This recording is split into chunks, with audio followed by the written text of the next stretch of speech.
Les disciples lui posèrent cette question. Pourquoi donc les scribes disent-ils qu'Élie doit venir premièrement? Il répondit, il est vrai qu'Élie doit venir et rétablir toutes choses. Amen. Nous prions. Précieux Sauveur, nous voulons encore te dire merci de ce que tu as rendu ce moment possible, Seigneur, dans ta présence. Nous sommes toujours dans une attente renouvelée.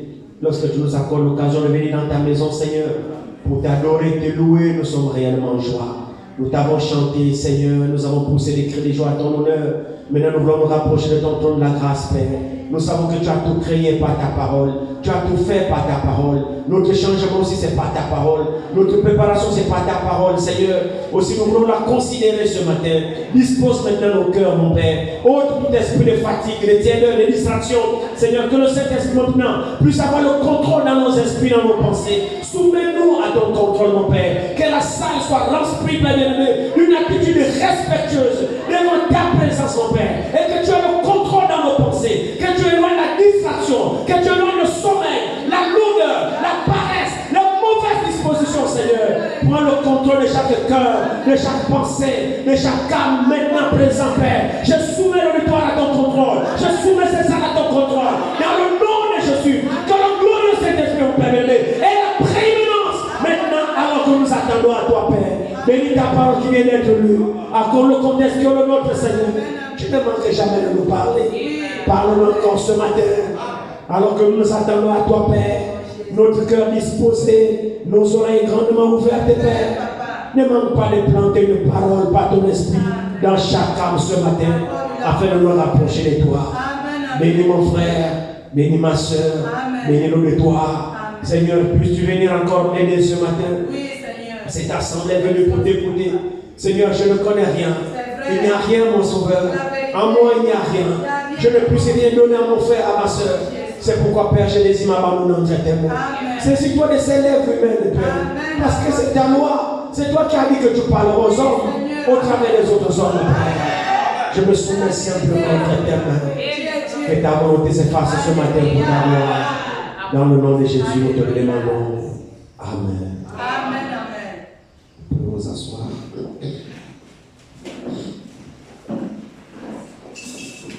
Je vous salue tous encore ce matin dans le merveilleux nom de notre Seigneur et Sauveur Jésus-Christ. Et soyez bénis. Amen. Amen. Que les riches bénédictions de notre Dieu reposent sur chacun ce matin. De toutes les façons, dans sa présence, nous sommes privés d'aucune bénédiction. Nous ne sommes privés d'aucun bien, parce qu'il est celui qui rassasie nos âmes de bien. Amen. Nous essayons encore de poursuivre ce que nous avions commencé par la grâce du Seigneur. Comme nous l'avons écouté effectivement ce matin à la bouche de notre bien-aimé Frère Franck, notre aujourd'hui, c'est important. Nous ne voulons pas être des adorateurs d'hier ou adorer le Seigneur par habitude, mais nous voulons vraiment être connectés avec ce que le Seigneur fait aujourd'hui, avec ce qu'il fait en ce moment, parce que la Bible dit dans Hébreux chapitre 13 au verset 8 que Jésus-Christ est le même, hier, aujourd'hui et pour toujours. Amen. Alors s'il est le même hier, aujourd'hui et pour toujours, il doit toujours parler, il doit toujours se manifester, il doit toujours agir, il doit toujours montrer qu'il est présent parmi ses enfants. Amen. Et ceux qui sont connectés avec lui, ceux qui sont dans une attente chaque fois que nous venons dans la réunion, ne sortent jamais comme ça. Ils reçoivent toujours quelque chose de la part du Seigneur. Amen. Amen. Alors nous poursuivons, nous savons que nous sommes au temps du rétablissement de toutes choses. Et ici, le passage d'introduction que nous avons lu, comme vous le savez tous, c'est Jésus qui a pris ses disciples et qui les a amenés sur une haute montagne, et de là, il fut transfiguré. Quand il fut transfiguré, son aspect a changé et son visage est devenu tellement clair plus que le soleil. Et là, devant les disciples qui observaient ce spectacle. Et à la suite de cette transfiguration, la Bible nous dit que Moïse a apparu devant lui. Or, Moïse était mort des centaines d'années avant que Jésus ne vienne. Et lui aussi est revenu à la vie, apparu devant lui. Et lui aussi était mort depuis des centaines d'années. Mais c'était une image tellement glorieuse, comme nous avons vu dans la semaine, que la présence d'Élie et de Moïse nous montrait plusieurs enseignements. Et si le Seigneur a fait revenir Élie et a fait revenir Moïse aux côtés du Seigneur et s'entretenant avec lui, c'était pour donner un enseignement aux disciples qui étaient là. Amen. Nous n'allons pas revenir sur cela. Nous allons essayer encore d'approfondir ce matin pour aller encore davantage en profondeur, pour que nous soyons instruits dans le voie de Dieu et que, frères et sœurs, nous participons à ce que Dieu fait. Amen. Ce que Dieu fait aujourd'hui. Amen. Comme nous avons l'habitude de dire, aujourd'hui c'est par exemple dimanche, il y a plusieurs églises. Oui. On nous parle de Jésus. On nous parle de Jésus vient bientôt, Jésus vient bientôt. C'est vrai. Nous ne sommes pas la seule église qui dit que Jésus vient bientôt. Non, nous ne sommes pas la seule. Tout le monde dit ça. Vous annoncez encore arriver, oh non, répandez-vous, la repentance. C'est tout ça, c'est très bien. Mais il y a notre aujourd'hui. Amen. L'église où on ne vous parle pas du rétablissement de toutes choses, alors ce sont les fables qui sont enseignées à la place. Amen. Parce que ici, dans cette vision, comme je le disais, Jésus a mené ses disciples, Pierre et Jacques, sur une autre montagne, il a été transfiguré. Et cette image-là a marqué les disciples qu'ils ont passé un moment merveilleux avec Jésus. Bon, nous avons toujours comme l'impression que tout le monde est toujours là quand nous enseignons, mais nous oublions que tout le monde n'est pas toujours là les jours ordinaires. On va retourner derrière un peu. Prenons Matthieu chapitre 1, Matthieu 17 à partir du premier verset. Jésus prit avec lui Pierre, Jean et Jacques, son frère. Et il les conduisit à l'écart sur une haute montagne. Il fut transfiguré devant eux. Son visage resplendit comme le soleil. Et ses vêtements devinrent blancs comme la lumière. Amen. Et voici Moïse et Élie leur apparurent, s'entretenant avec lui. Pierre, prenant la parole, dit à Jésus, Seigneur, il est bon que nous soyons ici, si tu le veux. Je dresserai ici 3 tentes, une pour toi, une pour Moïse et une pour Élie. Comme il parlait encore, une nuée lumineuse les couvrit. Et voici une voix fit entendre de la nuée ces paroles. Celui-ci est mon fils bien-aimé, en qui j'ai mis toute mon affection. Écoutez-le. Lorsqu'ils entendirent cette voix, les disciples tombèrent sur leur face et furent saisis d'une grande frayeur. Mais Jésus s'approchant les toucha et dit, lèvez-vous, n'ayez pas peur. Ils levèrent les yeux et ne virent que Jésus seul. Amen. Comme ils descendaient de la montagne, Jésus leur donna ce ordre, ne parlez à personne de cette vision jusqu'à ce que le Fils de l'homme soit ressuscité des morts. Amen. Amen. Amen. Verset 10. Les disciples lui posèrent cette question. Pourquoi donc les scribes disent-ils qu'Élie doit venir premièrement? Élie qui venait de voir la transfiguration. Qu'Élie doit venir premièrement. Verset 11. Il répondit, il est vrai qu'Élie doit venir et rétablir toutes choses. Allons-y aussi dans Marc. Allons-y aussi dans Marc 9.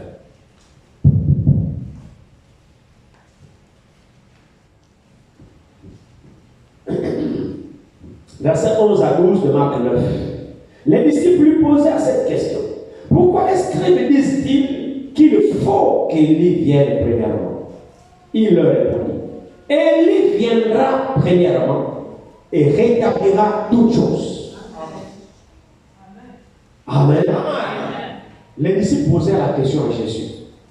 Après cette transfiguration, Élie et Moïse apparurent à ses côtés, s'entretenant avec lui.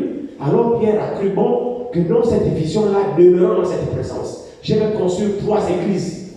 De temps en temps, nous irons écouter Moïse. De temps en temps, nous t'écouterons. Et de temps en temps, nous écouterons Élie. Pendant que Pierre avait de telles pensées, une voix s'est fait entendre de la nuée. Celui-ci est mon fils bien-aimé, en qui j'ai mis toute mon affection. Écoutez-le. Quand les 3 disciples ont écouté cette voix, ils ont eu peur, ils sont tombés, ils se sont prosternés.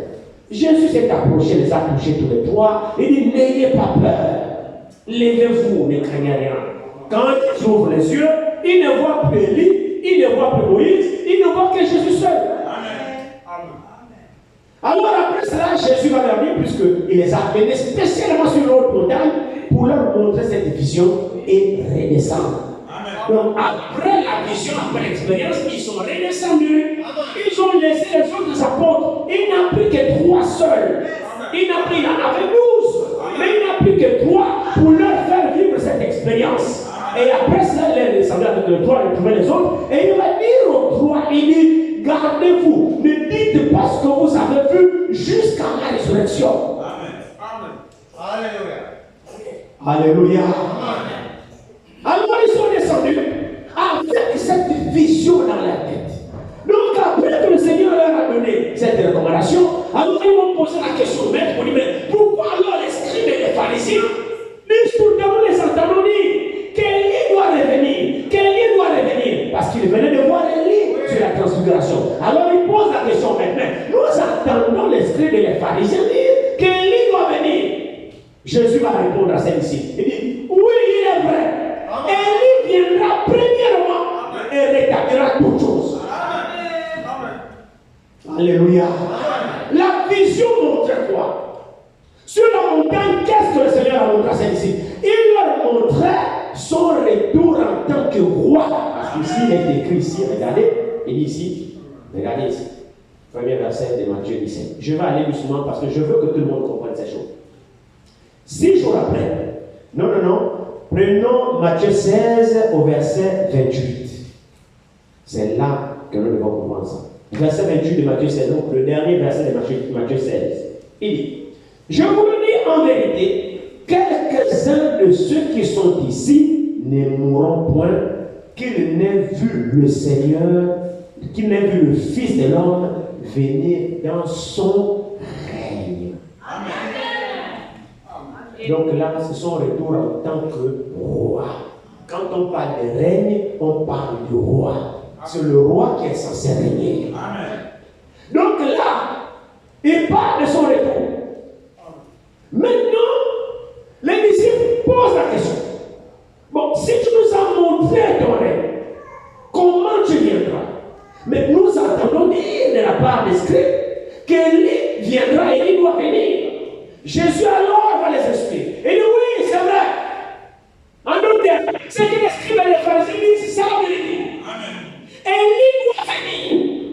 Premièrement, vous voyez, la notion de premièrement est importante.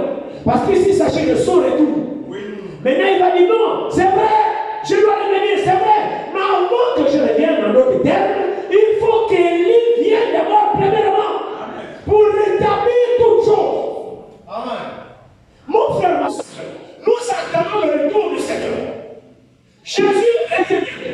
Mais nous ne pouvons qu'avant qu'il revienne, il faut que toutes choses soient rétablies. Amen. Mais le rétablissement ne se fait pas avec tout le monde. Ce n'est pas n'importe qui doit rétablir. C'est Élie qui doit rétablir. Amen. Le rétablissement concerne Élie. Amen. Qui est Élie? Élie est le prophète que Dieu nous a promis avant le retour de Jésus-Christ. Amen. Amen.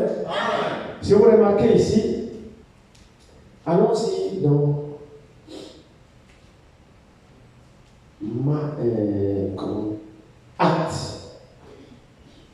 Acte 3 ici.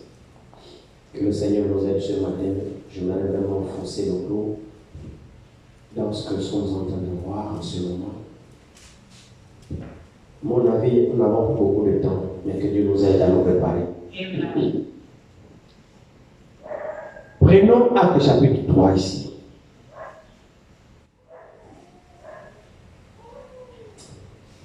Ici, c'est Pierre,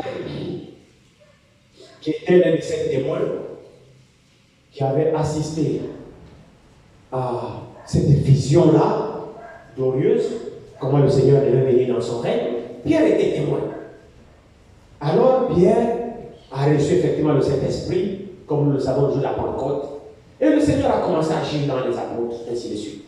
Et là, ils ont fait un miracle Là, je suis dans Actes chapitre 3. À partir du premier verset, vous allez voir que Pierre et les gens montaient au temple et ils ont trouvé un malade, là, ainsi de suite. Et puis ils ont guéri le malade. C'est juste pour gagner un temps. Ils ont guéri le malade. Et quand ils ont guéri le malade marchait. Et puis, les gens maintenant regardaient Pierre et Jean comme si c'était des gens extraordinaires. Ils étaient étonnés de voir que Pierre et Jean ont fait ce grand miracle. Disons-le avec vous. Pierre et Jean montaient ensemble au temple à l'heure de la prière. Je suis au premier verset de d'Acte 3. C'était la 9e heure. Il y avait un homme boiteux de naissance. Donc il était né boiteux. Il n'a pas fait un accident. Il est né comme ça. Boiteux de naissance. Qu'on portait et qu'on plaçait tous les jours à la porte du temple appelé la Belle. Pour qu'il demande le monde à ceux qui entraient dans le temple.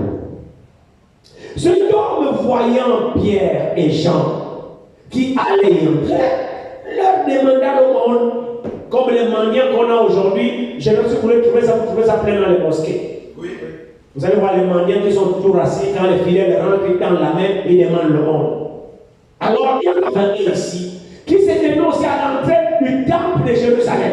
Et il demandait le monde à chaque adorateur qui rentrait. Et chacun qui rentrait lui donnait quelque chose. Chacun qui rentrait lui donnait quelque chose. Alors là, maintenant, il voit deux adorateurs différents. C'était Pierre et Jean. À la 9e heure, ils partaient au temple pour adorer. Comme toi et moi, nous sommes venus ce matin pour adorer. Amen. Alors, ils s'attendaient à recevoir eux aussi quelques petites pièces, comme les autres ont donné, parce que c'était sa survie. Ils vivaient comme ça. Alors, il voit Pierre et Jean, deux adorateurs spéciaux. Déjà même, ils étaient pauvres, ils n'avaient pas d'argent. Alors, au moment où ils s'apprêtent à rentrer au temple, le nécessiteux dans la main, donnez-moi, ainsi de suite. Regardons, poursuivons la lecture, vous aimons ensemble. Il dit, verset 3. Ce homme voyant Pierre et Jean qui allaient entrer, leur demanda le monde. Pierre, de même que Jean, fixa les yeux sur lui et dit, regarde-nous. Regarde-nous bien. Il dit ici, regarde-nous. Et il les regardait attentivement. Ah, ça c'est des gros adorateurs. Tout le monde vient de passer là. Quand j'étends la main, il me donne l'argent, il passe. Et maintenant la main, j'étends la main, il donne, il passe. Maintenant les deux me disent, regarde-nous avant de me donner.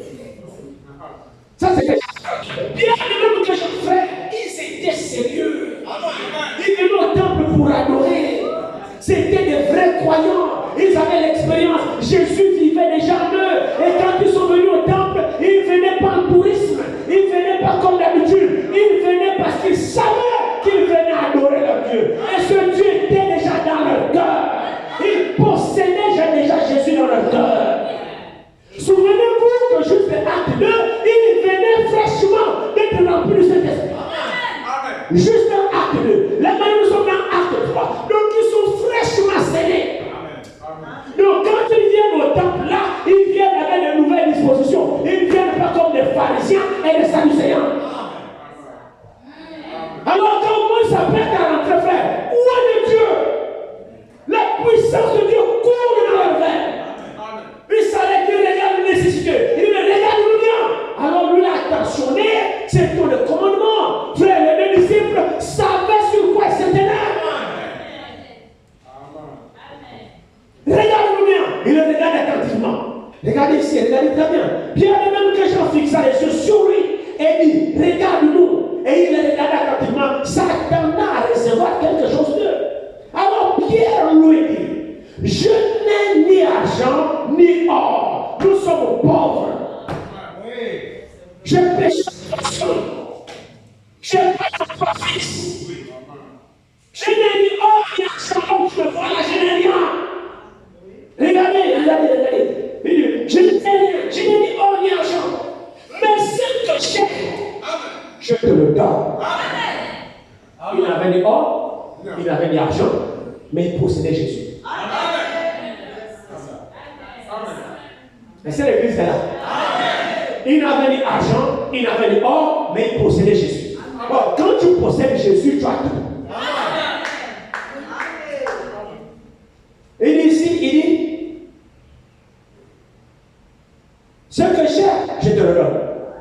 Au nom de Jésus-Christ de Nazareth, lève-toi et marche. Amen. Amen. Verset 7. Et le prenant par la main droite, il le fit lever. Au même instant, ses pieds et ses chevilles devinrent fermes. D'un saut, il fut debout et se mit à marcher. D'un saut, il se mit debout et se mit à marcher. Or, il était né boiteux. On le transportait. Il n'avait jamais marché depuis sa naissance. Frère, le besoin de cet homme, ce n'était pas avoir de l'argent. Le besoin de cet homme, c'était la guérison pour qu'il marche et qu'il devienne autonome, que lui-même travaille de ses propres mains. Mais personne n'a su identifier son besoin. Tous les adorateurs qui rentraient lui donnaient de l'argent. Mais l'argent qu'on lui donnait, il part manger, après c'est fini, il revient le lendemain. Mais Dieu qui connaît notre besoin a su identifier le véritable besoin de cet homme au travers de ces deux serviteurs. Quand ceux-là sont arrivés, en réalité, nous n'avons pas d'argent dans la terre, mais nous avons quelque chose qu'il te faut. Nous avons Jésus. Au nom de Jésus, lève-toi et marche. Cet homme s'est mis debout pour la première fois de sa vie et il s'est mis à marcher. Il est dans le temple. Oh, c'était quelqu'un de connu. Il y avait des premiers croyants qui étaient des gens qui avaient déjà donné leur pièce. Donc ils le reconnaissent. Maintenant, regardez, poursuivez un peu la lecture. Il dit ici. D'un saut, je suis au verset 8. D'un saut, il fut debout et il s'est mis à marcher. Il entra avec eux dans le temple, marchant, sautant et louant Dieu. Quelle joie il avait. Il dit ici. Tout le monde le vit marchant et louant Dieu. Tout le monde, parce qu'il était connu de tout le monde. Et il reconnaissait que c'était celui qui était assis à la belle porte du temple pour demander le monde. Et il fut rempli d'étonnement et de surprise au sujet de ce qui lui était arrivé. Comme il ne quittait pas Pierre et Jean, donc cet homme-là qui était guéri, il était collé à Pierre et Jean, il ne les quittait pas.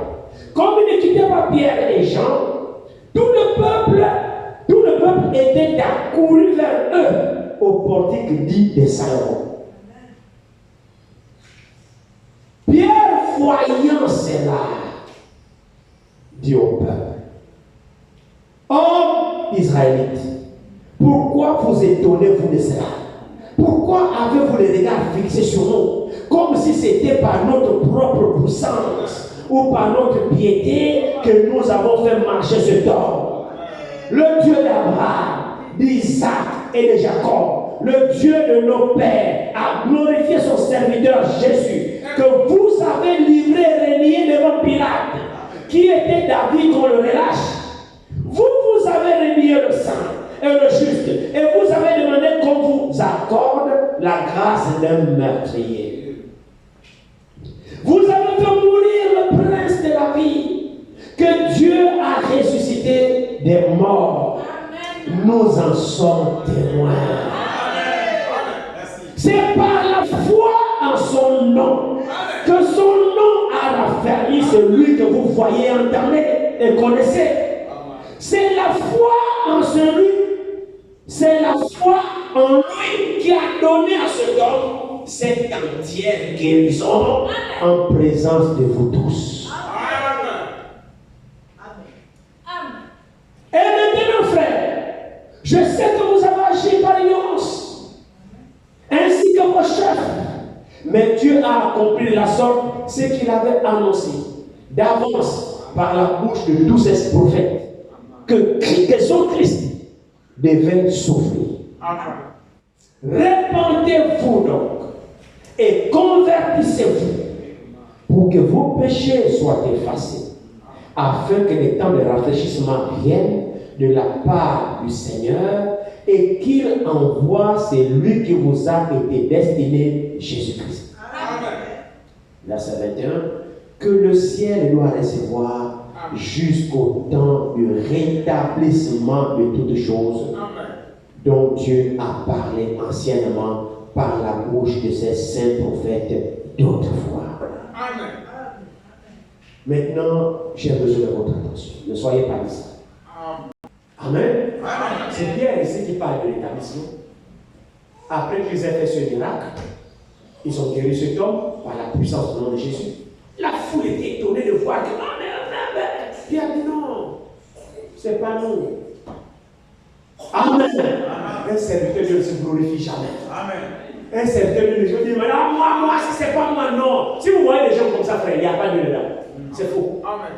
Tout ce que nous faisons, c'est par grâce. Amen. Et c'est lui qui l'a compris. Alors, reviens à lui. Amen. Alors Pierre a dit non. Ne nous regardez pas comme ça, comme si nous étions menés de Dieu, comme si nous... Non, nous sommes vos frères. Ne nous regardez pas comme des mystiques, comme des mystérieux, comme des sorciers. Non, comme si ce n'était pas notre propre force que nous avons fait cela. Non, ce n'est pas nous. C'est pas nous. Mais c'est la foi dans le nom de Jésus. C'est Jésus que vous avez crucifié. Nous avons cru en lui. Nous avons accepté sa parole. Et ses promesses s'accomplissent dans notre vie. Et aujourd'hui, nous avons reçu sa promesse. Et c'est la foi dans son nom que ce homme se tient là debout. Amen. Après avoir dit ça et leur rappelé leur péché, il me dit Jésus que vous avez crucifié. C'était le sang. Mais vous avez demandé qu'on vous relâche le meurtrier Barabbas. Mais vous avez agi par ignorance. Vous ne saviez pas ce que vous faisiez. Mais maintenant, vous savez comment. Pourquoi? Pour que d'abord, premièrement, que vos péchés soient effacés et que les temps de rafraîchissement viennent de la part de Dieu et qu'il vous envoie aussi celui qui a guéri cet homme.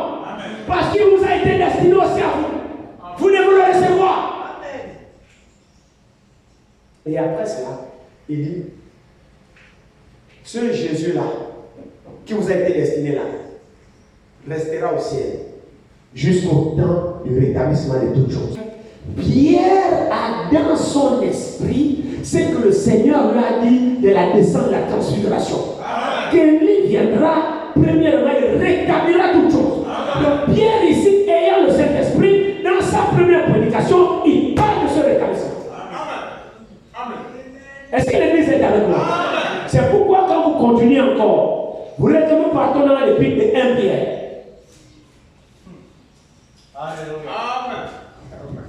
Dans l'épître de 1 Pierre, il dit ici.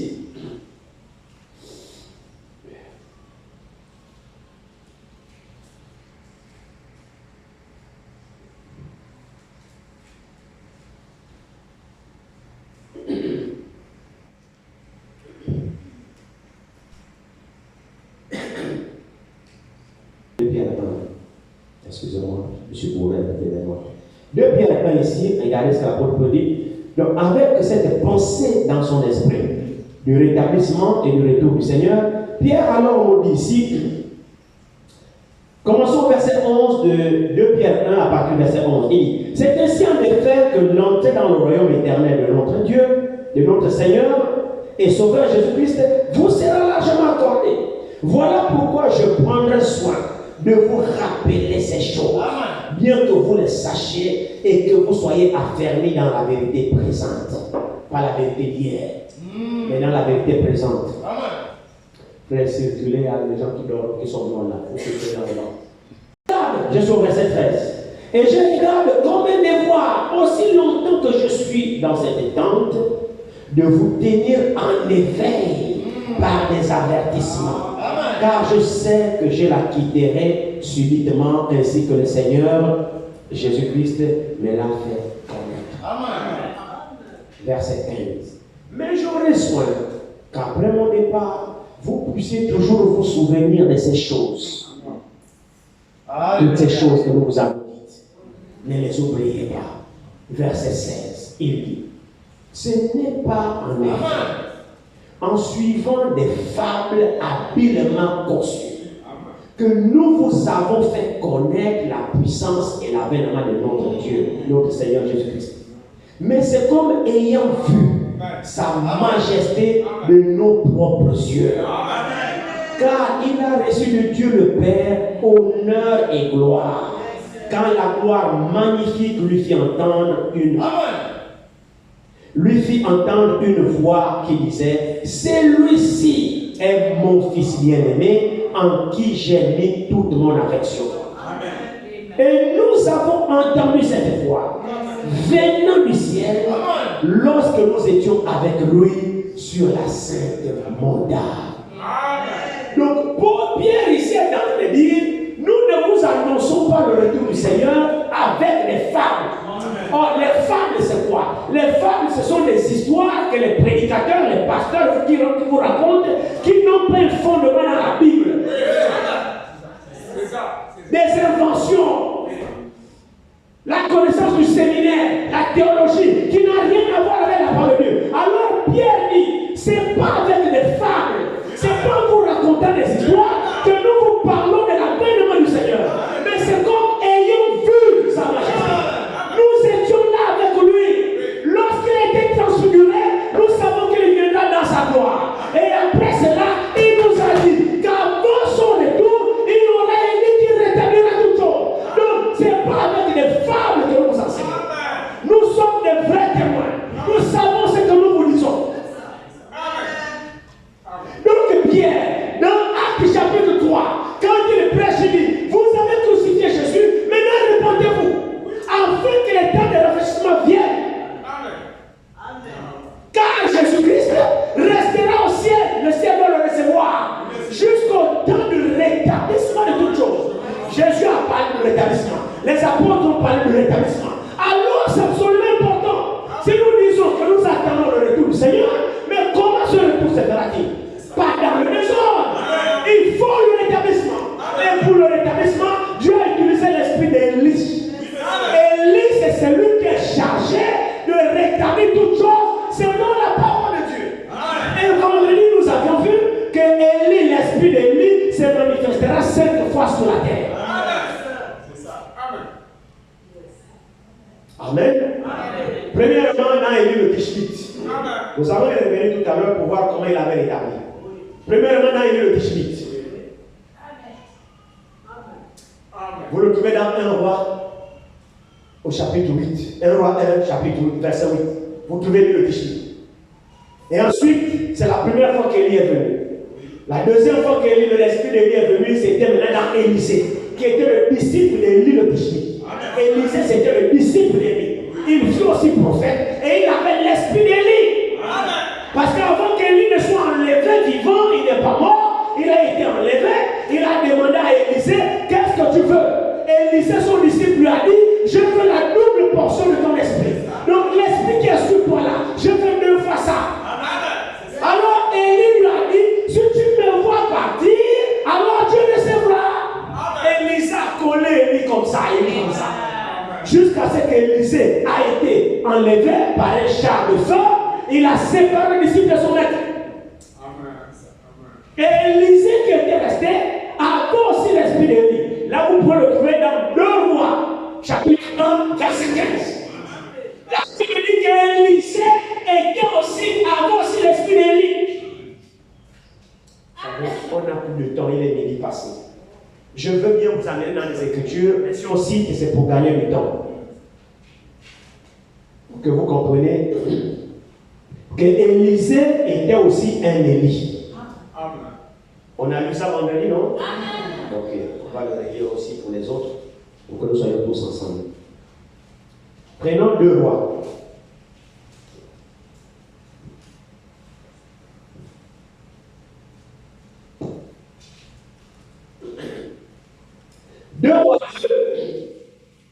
Au verset 15.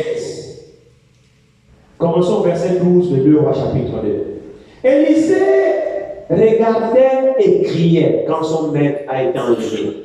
Bon, lisons un peu plus haut pour que vous compreniez ce qu'on vient de dire ici. Commençons au verset 8. Alors Élie prit son manteau, le roula et en frappa les eaux, qui se partagèrent ça et là, et ils passèrent tous 2 à sec. Lorsqu'ils eurent passé, Élie dit à Élisée, demande ce que tu veux que je fasse pour toi, avant que je sois enlevé d'avec toi. Élisée répondit, qu'il y ait sur moi, je te prie, une double portion de ton esprit. Est-ce que l'église est avec moi là? Ok. Verset 10. Élie dit, tu demandes une chose difficile, mais si tu me vois pendant que je serai enlevé avec toi, cela t'arrivera. Ainsi, sinon, cela ne t'arrivera pas. Donc, sois attaché. Ne sois plus distrait. Mon enlèvement est proche. Sois collé à moi parce que les dernières instructions sont importantes pour toi. Si tu es distrait et que je sois enlevé, plus que tu ne sais pas quand je vais être enlevé, mon enlèvement sera soudain. Tu ne t'en apercevras pas. Mais pour que tu ne sois pas trompé, reste attaché à moi. Si tu restes attaché à moi jusqu'à mon enlèvement, tu auras ce que tu demandes. Mais si tu es distrait, tu ne l'auras pas. Mon frère, ma soeur, Élisée a été un vrai.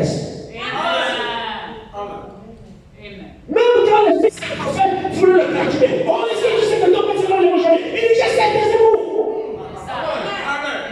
Ne me troublez pas par vos faux enseignements. Je suis connecté à mon maître. Je suis au courant qu'il va partir. C'est pourquoi j'ai toute la journée. Là où il part, je pars. Je le tiens à l'œil.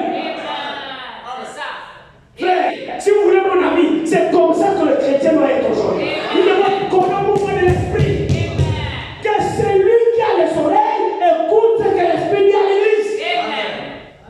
Nous sommes dans la dernière phase où le moindre détail sont importants pour notre préparation. C'est pas le temps de regarder les films de télévision en train de perdre du temps dans le Congo ça. Non. Bon, si vous gagnez quelque chose là-dedans, c'est vous qui voyez. Mais je m'inspire d'Élisée. Regardez ici. Verset 10. Élie dit, tu me demandes une chose difficile. Mais si tu me vois pendant que je serai enlevé avec toi, cela t'arrivera. Ainsi, sinon, cela ne t'arrivera pas.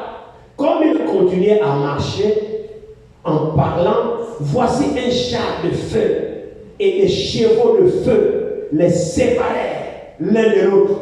Et Élie monta au ciel dans un tourbillon. Quel événement!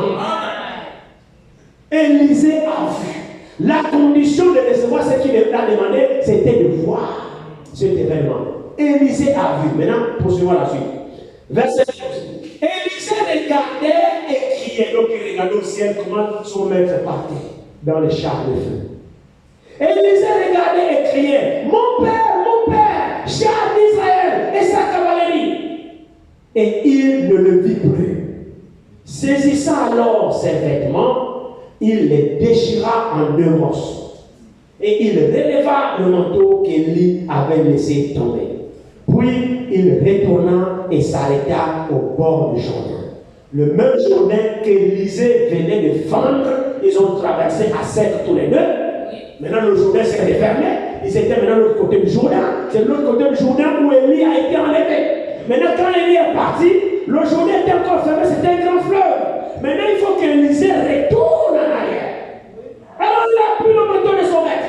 Il a fait la même chose que son maître. Lui aussi il a fondu le Jourdain. Ils ont ça ici, regardez ici. Verset 13.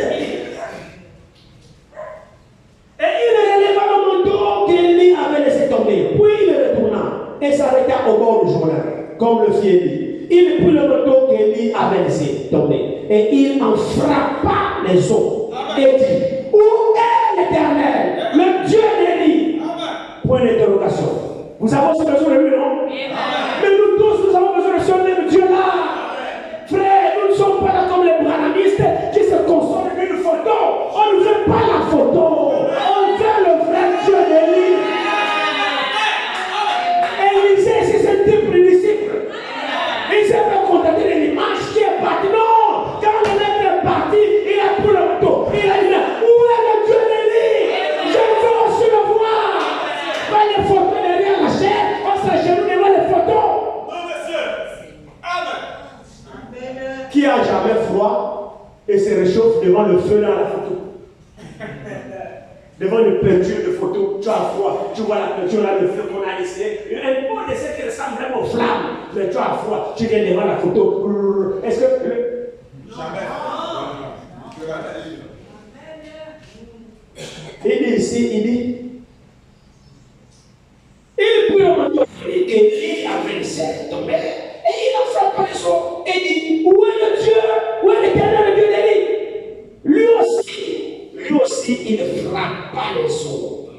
qui se partagèrent ça et là. Et Élisée passa. Amen. Alors les fils des prophètes ont vu cela. Les dénominations verront le Dieu que vous adorez. Les fils des prophètes, verset 15. Parce que j'ai dit que Élisée était aussi un Élie. C'est écrit ici. Les fils des prophètes qui étaient à Jéricho vis-à-vis l'ayant vu dire, l'esprit d'Élie repose sur Élisée. L'esprit d'Élie repose sur Élisée. C'est la deuxième fois que l'esprit d'Élie s'est manifesté sur la terre. J'ai dit qu'il faut 5 fois. Amen. C'est la deuxième fois. 2 Rois 2, verset 15. Amen. 2 Rois 1, verset 8, c'est le premier lieu d'Élie. 2 Rois 2, verset 15, c'est le deuxième Élie avec Élisée. Malachie 3, non. Alors c'est d'abord dans Luc 1, verset 17. Là, vous avez le troisième Élie qui est Jean-Baptiste. Luc 1, verset 17. La Bible dit, Jean-Baptiste devait marcher dans la puissance et l'esprit d'Élie. Jean-Baptiste, son nom de famille c'était Jean-Baptiste. Mais l'esprit qui agissait à lui c'était Élie. Donc Jean-Baptiste c'était aussi un Élie. Ça faisait 3 fois qu'Élie s'est manifesté sur la terre. La quatrième fois, nous prenons dans Malachie chapitre 4, du verset 5 à 6. Avant le retour de Jésus-Christ, avant le grand et terrible jour d'éternel, avant que Jésus ne revienne, il nous enverra Élie le prophète. Donc ça va être la 4e fois. Élie doit revenir. Et là nous sommes maintenant dans notre texte. Que Jésus a dit à ses disciples. Quand les disciples ont posé la question, pourquoi les scribes et les pharisiens disent-ils qu'Élie doit venir? Jésus dit, il est vrai qu'Élie reviendra premièrement et rétablira toute chose. Cet Élie-là, c'est Malachie 4, verset 5 à 6. Or, nous sommes en train d'attendre le retour de Jésus. Avant que Jésus ne revienne, il faut qu'Élie vienne. Élie doit venir. Le prophète Élie doit venir pour rétablir toute chose. Ce n'est pas les réformateurs, ce n'est pas les victorieux, non. Ce n'est pas celles qui sont venus là, non. Il faut Élie. Élie viendra rétablir quoi? Rétablir toute chose. Donc, ce qui a été au commencement, Élie doit ramener ce qui a été au commencement. Ça, c'est la 4e fois. La 5e fois qu'Élie doit revenir, vous le trouvez dans Apocalypse chapitre 11, verset 3-6. Oui, merci. Là, je suis en train de vous donner des écritures. Notez, révisez ça chez vous. Apocalypse 11, verset 3 à 6, vous trouvez Élie qui doit revenir. Cette fois-ci pour Israël. Ça fait 5 fois, et 5, c'est le chiffre de la grâce. Donc Dieu va utiliser l'esprit d'Élie 5 fois sur la terre. Jésus confirme que Jean-Baptiste était aussi un Élie. Le son des familles, c'était Jean. Dans Luc 1, verset 17, la Bible dit, il marchera devant Dieu dans l'esprit et la puissance d'Élie. Amen. Pour faire quoi? Pour ramener, là maintenant nous avons approfondi ça vendredi. C'est important que nous revenons là-dessus parce que les dimanches, il y a beaucoup de monde et il y a des nouveaux qui ne comprennent pas ces choses. C'est important que vous compreniez. Parce qu'il s'agit de notre aujourd'hui. Il ne faut pas adorer Dieu n'importe comment. Nous devons adorer Dieu selon son plan. Dieu a un plan qu'il poursuit. Si vous voulez être en accord avec Dieu, vous devez savoir ce que lui est en train de faire. Alléluia. Alors, nous avons vu que la première venue de Jésus, Jésus n'est pas venu comme ça. Avant que Jésus ne vienne, il avait préparé un instrument qui devait d'abord le dévancer. Merci. Vous trouvez ça dans Ésaïe 40. C'était Jean-Baptiste. Ésaïe 40. Vous avez la parole? Amen. C'est comme si vous ne tenez pas trop la parole. Vous voyez ce qui est la parole de Dieu. pendant que nous prêchons, nous sommes en train de vous verser l'eau. Deutéronome 32.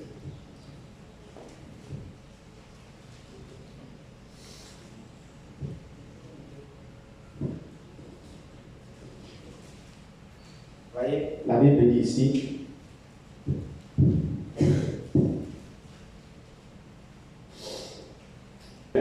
cieux, prêtez l'oreille, je parlerai. Terre, écoute les paroles de ma bouche. Verset 2. Que mes instructions se répandent comme la pluie.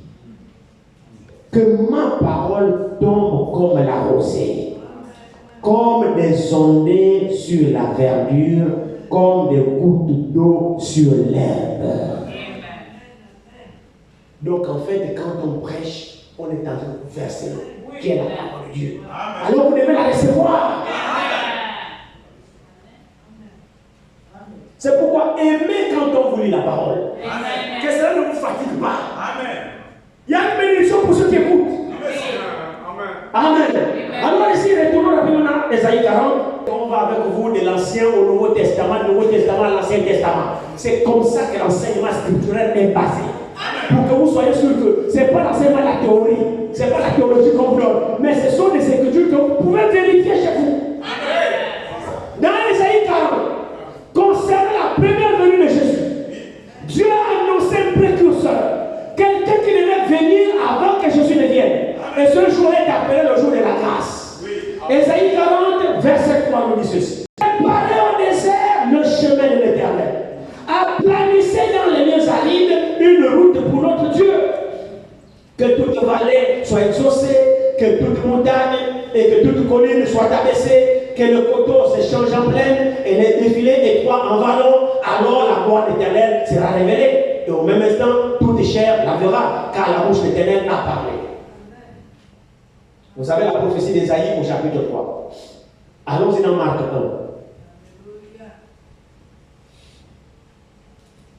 Vous voyez qu'on parle de l'Ancien Testament au Nouveau Testament.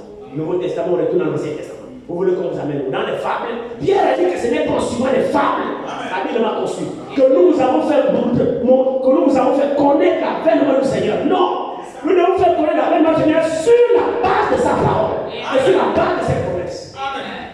Prenons Marc 1. Marc 1 à partir du premier verset. La Bible dit ici,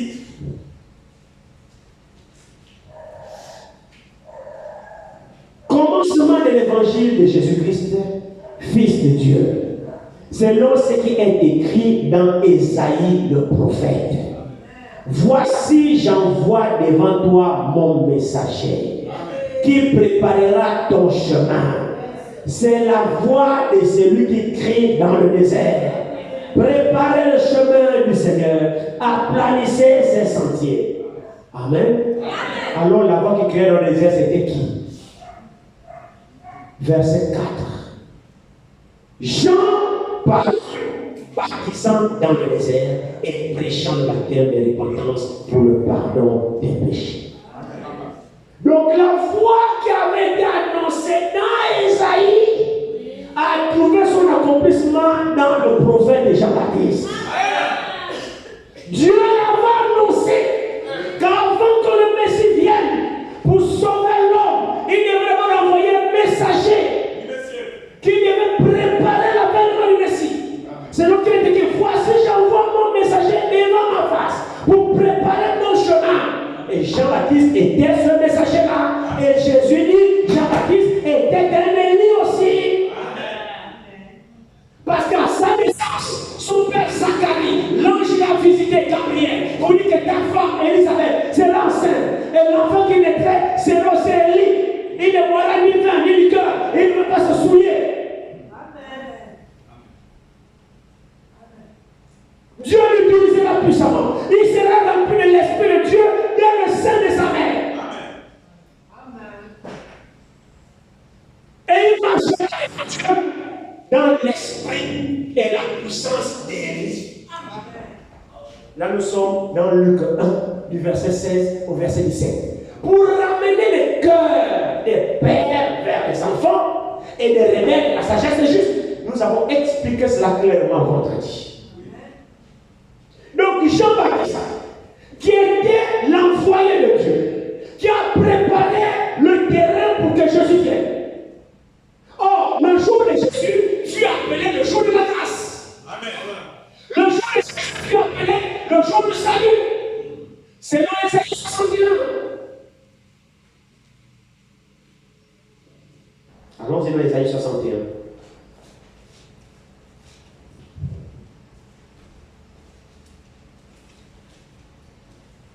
Ésaïe 61 nous dit, à partir du premier verset, l'Esprit du Seigneur l'Éternel est sur moi, car l'Éternel m'a oint pour porter des bonnes nouvelles aux pauvres. Bonnes nouvelles aux malheureux, autant pour moi. Il m'a envoyé pour guérir ceux qui ont le cœur brisé, pour proclamer aux captifs la liberté et aux prisonniers la délivrance, pour publier une année de grâce de l'Éternel. Point. Donc, la première venue de Jésus consistait à publier une année de grâce. Oui. C'est-à-dire, c'était le jour du salut. C'était pour sauver les pécheurs. C'était pour nous réconcilier avec Dieu. Mais avant qu'il ne vienne, il a envoyé un messager qui était Jean. Et Jean était un Élie. Et nous avons entendu que Jean, l'Élie de Jean, n'est pas venu rétablir quelque chose. Non. Jean, par contre, est venu établir, introduire une nouvelle adoration. Parce que Jean était le prophète qui a mis fin à la loi pour introduire la grâce. Amen. Jean était le prophète qui était à la jonction des deux dispensations. Il mettait fin à la première dispensation qui était la loi de Moïse, avec le sang de bouc et de taureaux, pour introduire la nouvelle dispensation qui venait avec la grâce de Jésus par le sacrifice parfait. C'était Jean. Jean mettait fin, laissez-moi insister sur ça. Jean mettait fin à l'ancienne dispensation et Jean introduisait la nouvelle dispensation.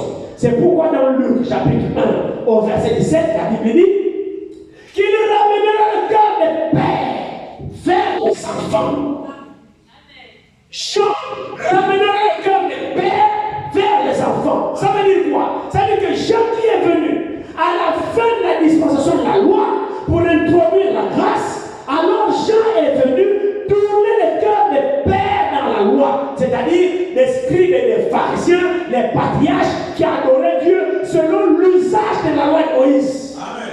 Donc Jean-Baptiste venait tourner leur cœur pour les introduire vers les enfants, c'est-à-dire ceux de la nouvelle alliance. La nouvelle alliance devait rentrer en scène. Elle devait commencer par les apôtres qui sont les enfants qui ont inauguré la nouvelle alliance. Vous ne trouverez jamais un apôtre qui a encore sacrifié les moutons pour le pardon de ses péchés. Vous ne trouverez jamais un apôtre qui a pratiqué la circoncision.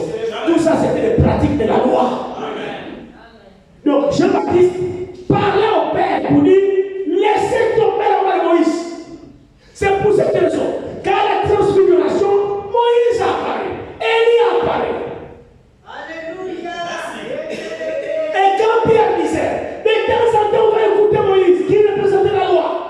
De temps en temps, on va écouter Élie qui représentait la justice.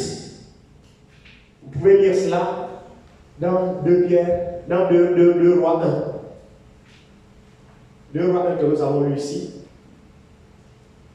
Que Élie, lorsque quelqu'un voulait le nuire, il faisait tomber le feu du ciel et le feu brûlait ses jambes. Élie typifiait la justice de Dieu. Donc quand Moïse a apparu, Élie a apparu, Pierre a dit, ah, non, Moïse c'est un grand prophète, Élie c'est un grand prophète, toi aussi tu es un grand prophète, alors vous êtes tous égaux. De temps en temps, on va écouter Moïse, qui symbolise la loi. Donc, les partisans de la loi, il faut. De temps en temps, il faut qu'on mette la loi sur les gens. Des fois, de temps en temps, la chose, Dieu va te frapper. Ça, on évoque quoi? La justice de Dieu. Alors, pendant que Pierre était en train de dire ça, une voix s'est entendue. Il dit, c'est lui-ci mon fils. Bien-aimé, en qui j'ai mis toute mon affection. Écoutez-le. Donc, n'écoutez plus Moïse, n'écoutez plus Élie, mais écoutez celui-ci. Or, qui était-il? La somme de la loi et des prophètes est accomplie en Jésus-Christ. Jésus-Christ est venu accomplir la loi. Il n'est pas pas venu amplifier la loi, comme certains disent. Oh, Jésus est venu amplifier. Non, c'est écrit dans Jean 1 que Jésus est venu accomplir la loi. Il dit, je ne suis pas venu abolir, mais je suis venu accomplir. Ça veut dire quoi? Ça veut dire que ce que les prophètes et les psaumes et Moïse ont eu à dire, c'est accompli en Jésus-Christ. Vous pouvez le lire dans Luc chapitre 24. À sa résurrection, il a commencé à insulter même ses disciples, Cléopas et ses disciples, en commençant par la loi, par les psaumes, par les prophètes, tout ce qui devait s'accomplir en lui. Donc Jésus est l'accomplissement de la loi. Pourquoi? Pour que nous puissions encore vivre la loi? Non. Hébreu dit, ce qui est vieux est sur le point de disparaître. Amen. Oh, qu'est-ce qui était vieux? Mais l'ancienne alliance. L'ancienne alliance a vieilli. Et tous ceux qui ont observé l'ancienne alliance ne sont pas arrivés à la perfection. Ils ont été retenus par la mort. C'est pourquoi quand Jésus vient, il a dû descendre là-bas pour les libérer de la mort. Pour montrer que la loi n'a amené personne à la perfection. C'est la grâce qui nous amène à la perfection. Écoutez-le. Jésus est celui qu'on doit écouter. On ne met pas les gens sous la loi. Mais Jésus lui seul est l'accomplissement de la loi. Il est venu introduire la nouvelle alliance. La nouvelle alliance là, c'est quoi? C'est ce que lui il a fait. En français facile. C'est que la loi a dit, Jésus est venu. Tu amèneras un pigeon. Tu prendras un taureau. Tu feras ceci. Tu respecteras le sabbat. Tu feras ceci. Tu ne feras pas ceci. Tu ne feras pas ceci. Jésus est venu dans une chair humaine pour accomplir tout cela en lui. Il a pris tout cela sur lui. Il a vécu cela. Maintenant, nous aujourd'hui, nous devons seulement croire en lui. Quand nous croyons en lui, nous sommes justifiés de toutes les œuvres de la loi. C'est la foi dans Jésus-Christ qui nous a franchi les œuvres de la loi. Donc c'est lui qu'on doit écouter. Donc quand Jean-Baptiste dit, mais voici l'agneau de Dieu qui ôte le péché du monde. Donc Jean était le premier précurseur qu'il a introduit pour enlever les anciens qui adoraient encore selon le judaïsme. Il dit non, laissez ça. Laissez ça. Vous avez mal compris. C'est pourquoi il dit, voici l'agneau de Dieu. Laissez vos agneaux là que vous prenez là pour le laisser aux agneaux. Voilà le véritable agneau. Suivez-le. C'est Jean qui a fait ça. Donc il a tourné le cœur des pères vers les enfants. C'est la mission de Jean. Et Jean était un Élie.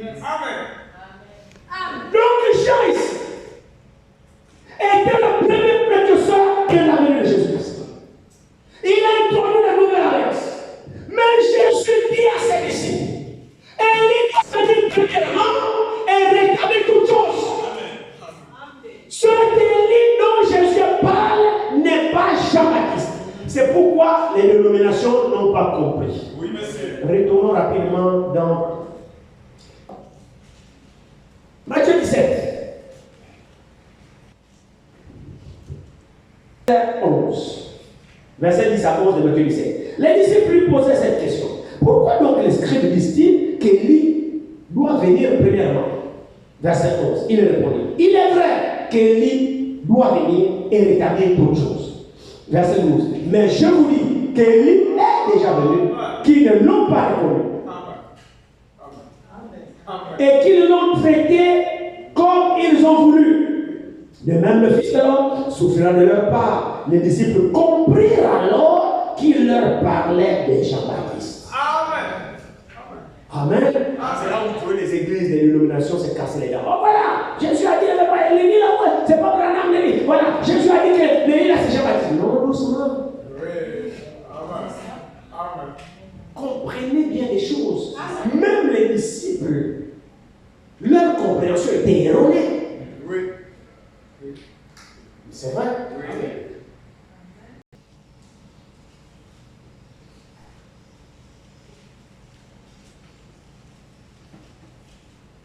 Verset 11. Les disciples lui posaient cette question. Pourquoi les scribes disent-ils qu'il faut qu'Élie vienne premièrement? Il leur répondit, Élie viendra premièrement et rétablira toutes choses. Amen. C'est Jésus qui répond, non? Bon. Comment Jésus va parler là au futur d'un gens qui est déjà passé? Parce que souvenez-vous que c'est Jean qui lui a présenté. C'est pas si l'église est correcte. C'est Jean qui a présenté au peuple Jésus. Le voici qu'il croit, c'est que moi j'ai diminué. Jésus venait était en plein exercice de son ministère et Jean était déjà enfermé. Maintenant les disciples lui posent la question. Voici la réponse de Jésus.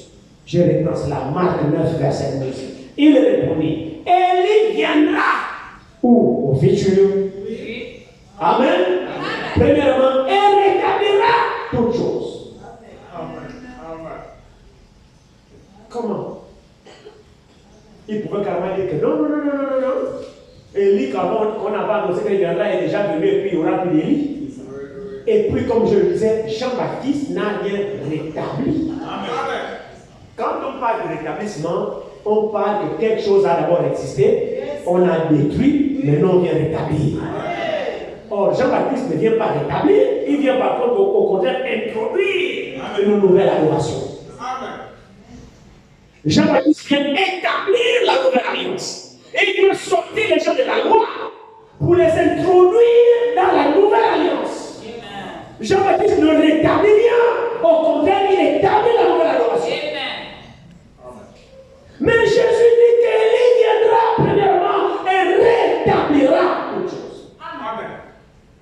Donc là, Jésus annonce un autre Élie en dehors de Jean-Baptiste qui devra venir rétablir toutes choses avant le retour de Jésus. Et là, nous le trouvons dans Malachie 4. Allons-y. J'ai fait de mon mieux pour que vous puissiez comprendre ces choses. Et je crois que le Saint-Esprit vous aidera. Soyez seulement disposés pour bien comprendre ces choses.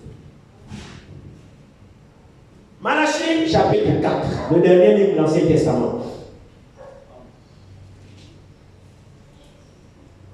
Regardons très vite ici pour bien comprendre le contexte. Commençons au premier verset.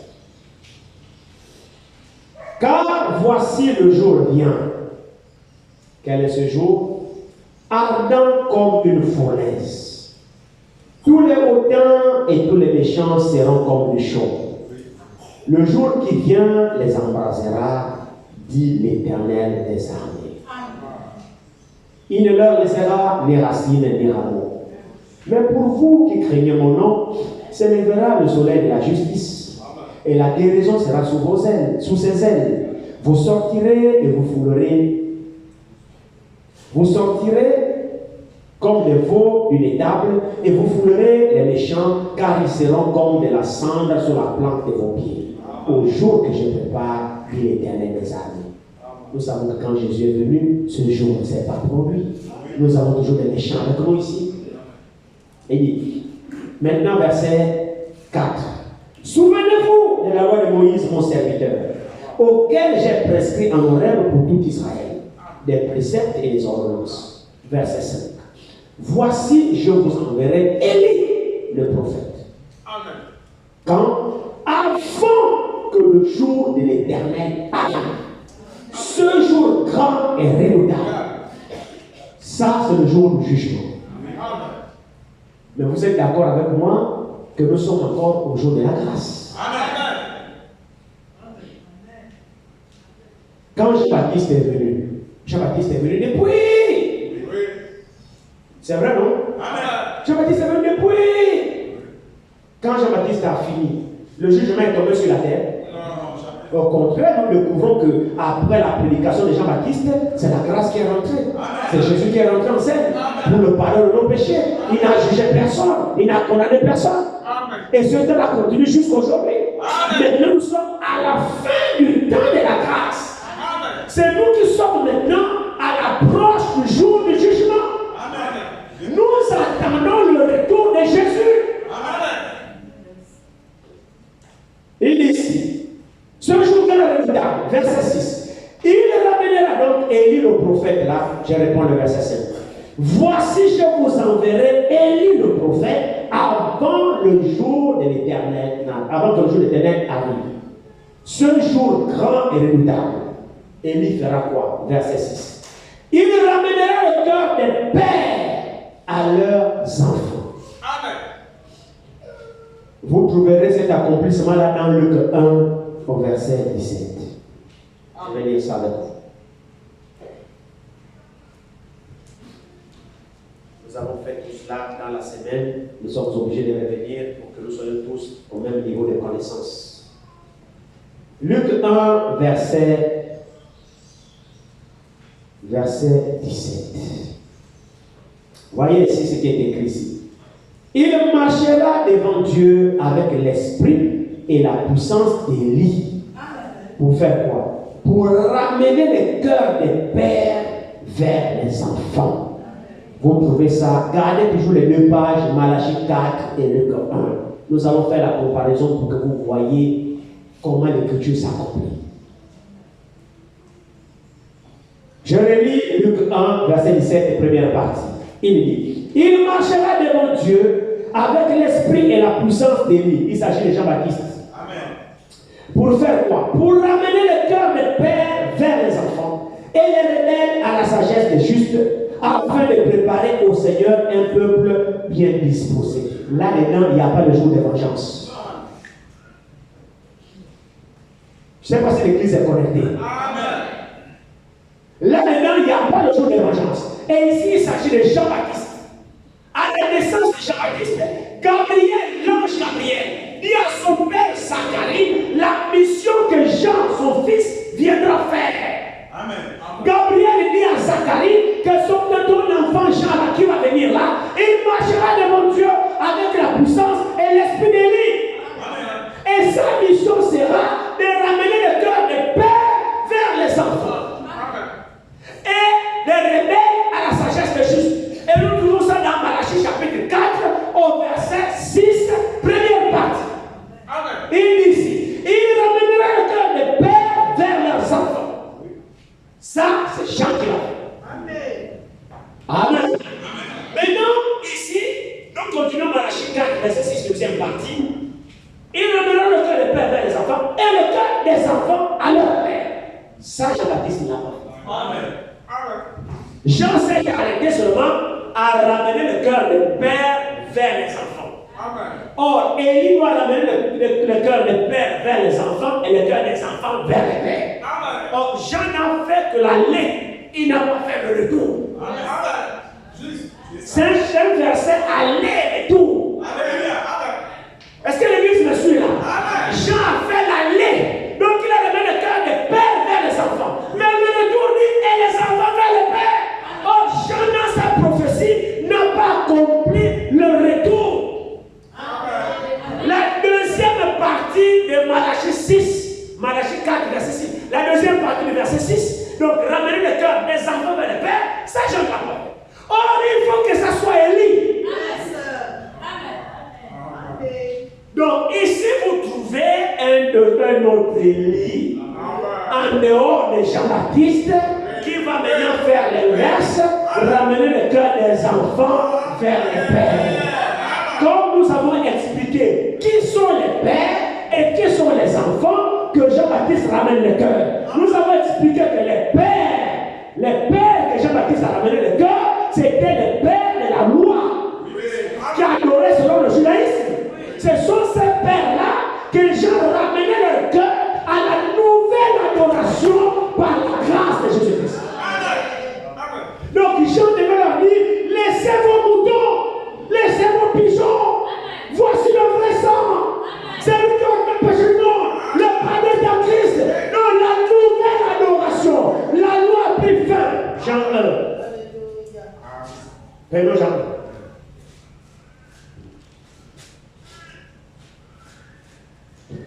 Jean 1 dit quoi? Jean 1 le dit ici, regardez très bien ici. Je ne sais pas si jusque-là, l'église est sur quelque chose, je ne sais pas. Amen. Mais je compte sur le Seigneur. Amen. Regardez ici.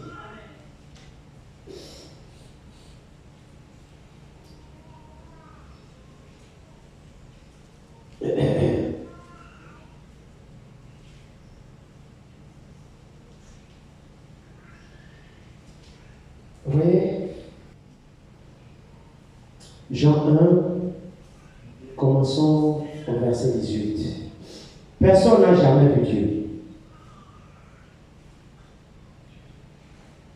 Personne n'a jamais vu Dieu. Point virgule. Ça, c'est une très mauvaise traduction ici. Verset 18, déjà 1. Oui. Lisez fort, n'ayez pas peur. Celui qui a la page, lisez. Oh, les frères, lisez, n'ayez pas peur. Lisez votre traduction là-bas. J'ai un problème avec la mienne ici. Personne n'a jamais vu Dieu. Oui. Le Fils unique qui est dans le sein du Père. Et c'est lui qui l'a fait connaître. Amen. Ok, Dieu te bénisse. Vous avez la bonne traduction. Là, ici, vraiment, Scofield s'est bourré ici. Scofield, le grand docteur Scofield s'est bourré ici. Ici, chez moi, il dit, personne n'a jamais vu Dieu. Dieu le Fils. Non. Dieu le Fils unique qui est dans le sang du Père, c'est faux. Ça, c'est vraiment le théologien. C'est le Fils unique qui est dans le sein du Père. Ça, c'est très important. Ça. Il dit ici, est-ce celui qui l'a fait connaître? Je n'avais jamais prêté attention à ce conflit-là. Voici le témoignage des gens lorsque les Juifs envoyèrent de Jérusalem les sacrificateurs et les Lévites pour lui demander, toi qui es-tu? Il déclara, et sans restriction, il affirma qu'il n'était pas le Christ. Et ils lui demandaient, toi donc, es-tu Élie? Vous suivez ça? Es-tu Élie? Il dit, je ne le suis point. Es-tu le prophète? Et il répondit, non. Il lui dit, alors, qui es-tu afin que nous donnions une réponse à ceux qui nous ont envoyés? Que dis-tu de toi-même? Moi, dit-il, je suis la voix de celui qui crie dans le désert. Aplanissez le chemin du Seigneur, comme a dit le prophète Ésaïe. Ceux qui avaient été envoyés étaient des pharisiens. Les Écritures qui le disent. Dans Luc 1, au verset 17, c'est Zacharie, donc le messager là, c'est qui? L'ange Gabriel, qui vient de la part de Dieu. Il dit, l'enfant là marchera devant Dieu avec l'esprit et la puissance d'Élie. C'est écrit dans la Bible.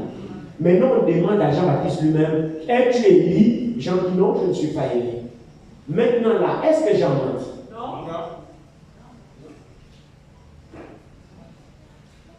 Est-ce que Jean mentit? Non. Parce que Jésus aussi confirme encore que oui, c'est lui Élie. Dans les évangiles. Hein? Dans Luc 17, Jésus confirme que c'est lui Élie. Mais lui, on lui demande lui-même, il dit non, es-tu Élie? Non, je ne suis pas Élie. Nous devons comprendre les choses. Dans l'esprit de Jean-Baptiste, il connaissait Élie, le Tishbite. Et dans l'esprit des pharisiens, ils connaissent Élie, le Tishbite. Donc, quand on pose la question à Jean, es-tu ce Élie là? Jean dit non, l'Élie là, c'est pas moi. Donc, physiquement, Jean n'était pas l'Élie, le Tishbite. Mais l'esprit d'Élie, le Tishbite, reposait sur Jean-Baptiste. Et c'est ce qui faisait de Jean-Baptiste aussi un Élie. Physiquement, Élisée n'était pas un Élie. Mais l'esprit d'Élie se reposait dans Élisée. Ça faisait d'Élisée un Élie. Est-ce que l'église est là? Physiquement, frère Branham n'est pas Élie. Mais l'esprit d'Élie reposait sur lui. Et ça fait de lui un Élie. Donc, prophétiquement parlant, tous avaient l'esprit d'Élie.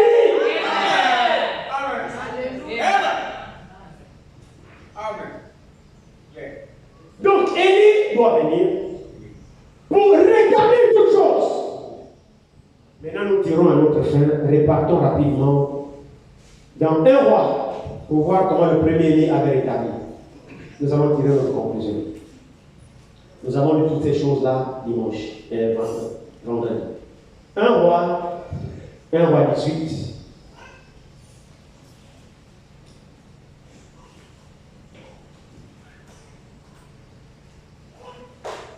1 Roi 18.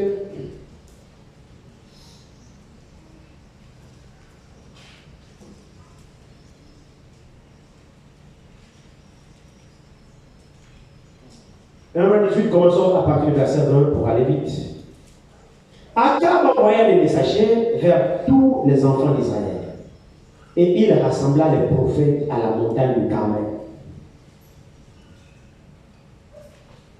Alors Élie s'approcha de tout le peuple et dit: jusqu'à quand moiterez-vous des deux côtés? Si l'Éternel est Dieu, allez après lui. Si c'est Baal, allez après lui.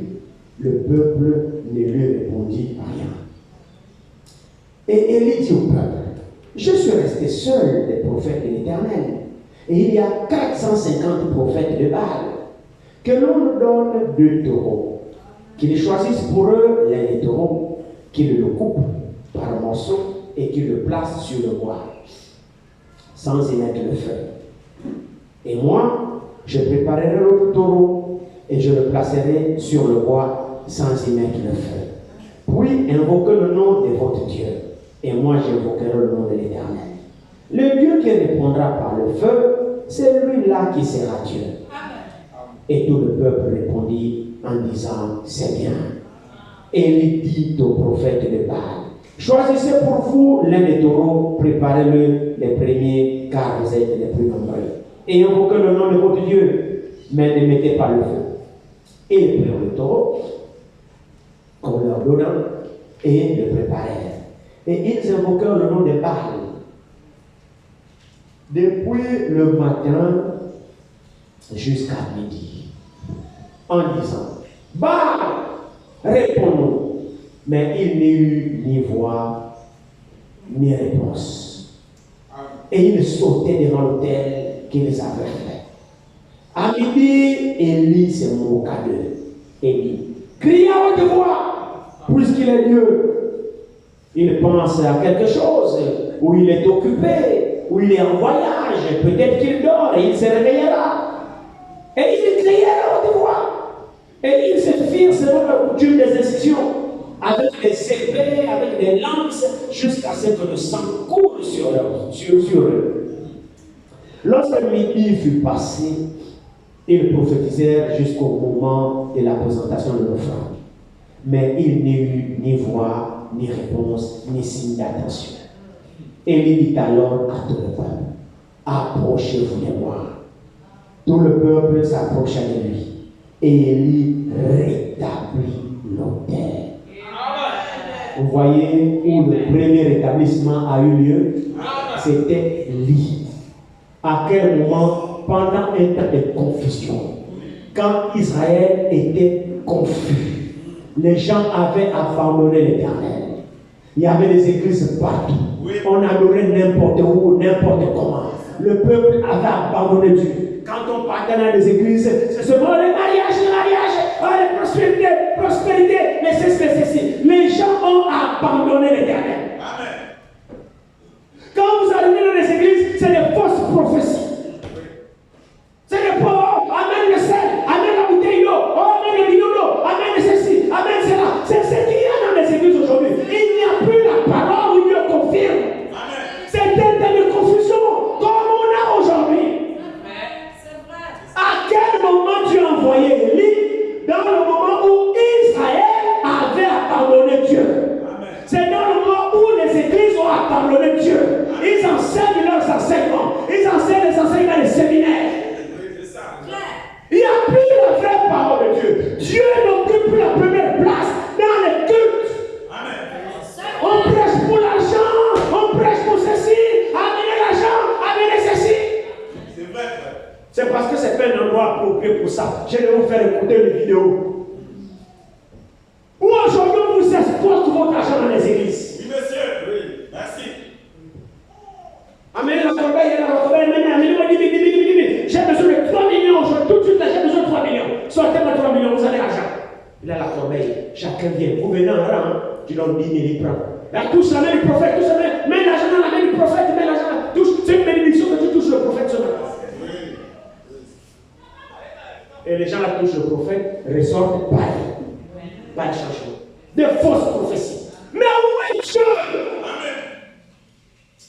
Mon frère, quand les gens quittent leur maison, vous savez ce qui se passe. C'est-à-dire que dans la pensée de quelqu'un, Dieu est censé se trouver à l'église.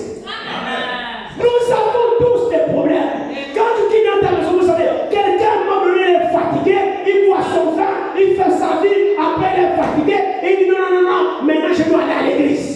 Pourquoi doit-il aller à l'église? Mais c'est parce qu'il sait que Dieu est censé s'y trouver. Les gens partent à l'église dans le but de rencontrer Dieu. Les gens vont à l'église parce qu'ils ont besoin de Dieu. Dans leur cœur là-bas, ils veulent Dieu. Quand ils vont à l'église, les églises ne veulent pas Dieu.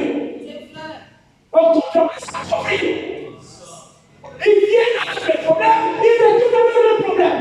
Et ça fait quoi? Ça fait que les gens partent d'église en église, d'église en église, d'église en église. Ils ne savent pas, frère, c'est pas souvent fait exprès, mais les gens ne trouvent pas leur compte. Pour quelle raison? Dieu ne s'y trouve plus. C'est vrai ce que je vous dis. Amen. Dieu ne s'y trouve plus dans les églises. C'est pourquoi les gens se baladent de partout. Tu as ton problème, tu as fait toutes les églises, il n'y a pas Dieu. Et d'autres, en fin de compte, préfèrent jeter l'éponge. Ah, pardon, je suis fatigué. Je ne pas dans les églises, il y a rien. Non, tu peux faire juste prier Dieu à ça. Oui, il ne trouve Dieu nulle part. Frère, c'est ça. C'est un cas de confusion. Mais il faut qu'à un moment donné, ça s'arrête. Amen. Parce que le Dieu que nous adorons n'est pas mort. Amen.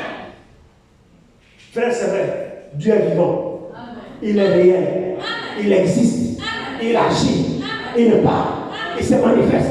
C'est ce Dieu-là que les gens ont besoin. Amen. Le Dieu des discours, on est fatigué. Amen. Merci. Discours. Frère, on est fatigué de ça. Amen. Les gens ont besoin maintenant de Dieu qui leur répond quand ils prient. Vous voyez, le peuple était fatigué ici. Mal à prêcher, on prêche partout. Oh Dieu, le bruit, les tapages. Il n'y a ni voix, il n'y a ni signe d'attention, il n'y a rien. Et comme Dieu n'est pas là, on fait quoi? On imite maintenant avec des fausses prophéties. Vous voyez, jamais ils avaient prophétisé. Hein? Des prophéties qui ne sont pas inspirées par Dieu ne trouveront pas leur accomplissement.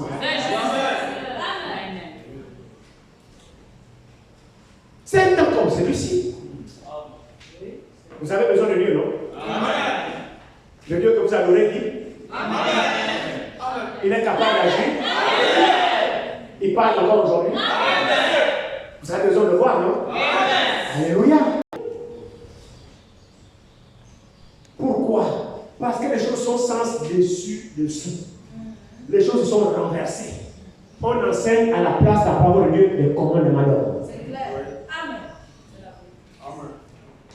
On enseigne les pensées des hommes. On enseigne son intellectualisme. On est plus fidèle dans la parole. Parce que Dieu n'a compris pas ce que vous dites. Dieu n'a compris que c'est que lui l'a dit. Aujourd'hui, les hommes ne se tiennent plus dans la parole de Dieu.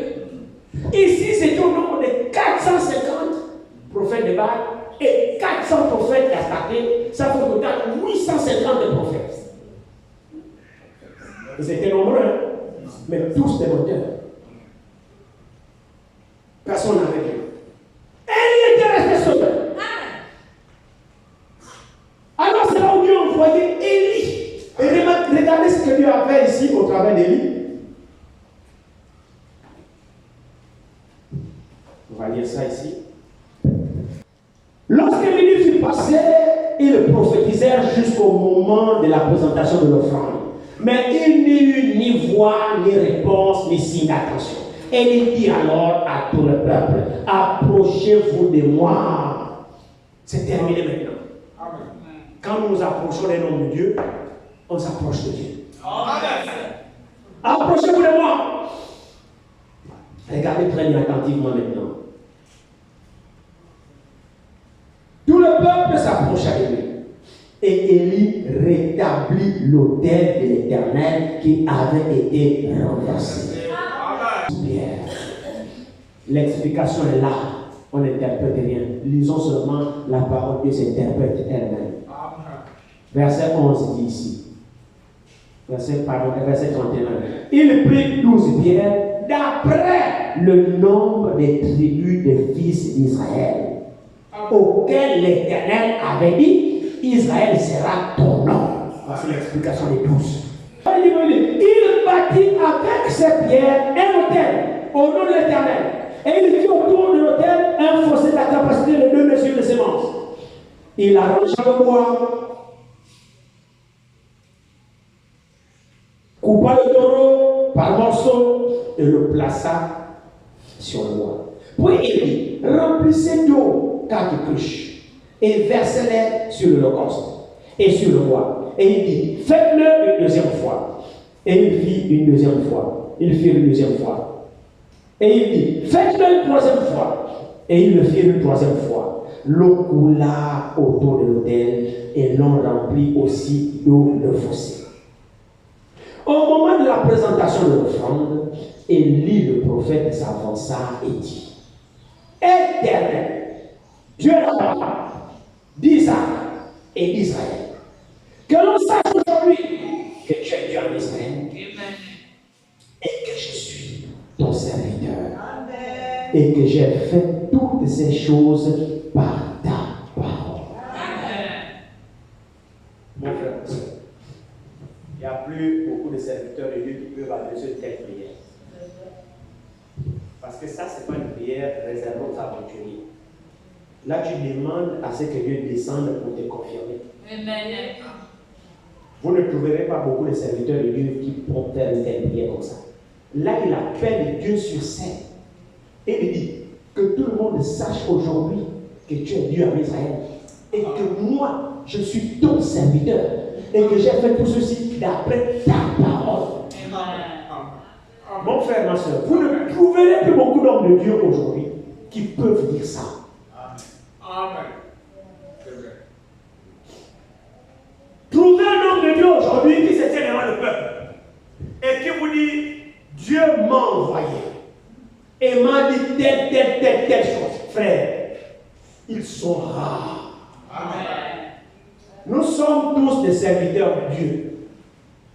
Mais il y a des envoyés de Dieu. Amen. Il y a une différence. Amen. Nous sommes tous des serviteurs de Dieu, on le sait, certainement. Mais mon frère, il y a des envoyés. Amen. Qui peuvent te dire, qui ont entendu la voix audible de Dieu. Amen. Et qui ont un message, qui peuvent te dire, voici ce que Dieu m'a dit. Amen. Ces gens-là, Dieu les tient dans sa main. Amen. Un jour, le frère Franck est allé en visite avec certains bien-aimés en Israël. Le voyage qu'il effectue souvent. Il est allé avec les bien-aimés en Israël. Et puis quand ils arrivent quelque part, là, les papiers sont toujours à jour. Et puis on a bloqué, je crois, certaines sœurs.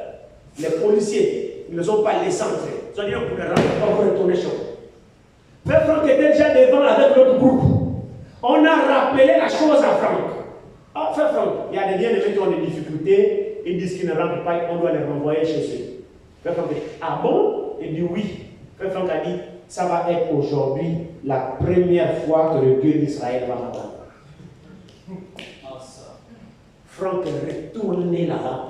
S'est présenté aux policiers, on a laissé rentrer le groupe. Amen. Amen. Nous sommes tous des serviteurs de Dieu, mais il y a des envoyés. Amen. Il y a des gens qui ont des mandats différents. Amen. Et il dit, ça va être la première fois aujourd'hui que le Dieu d'Israël va m'abandonner. Il ne m'a jamais abandonné. Aujourd'hui, c'est la première fois.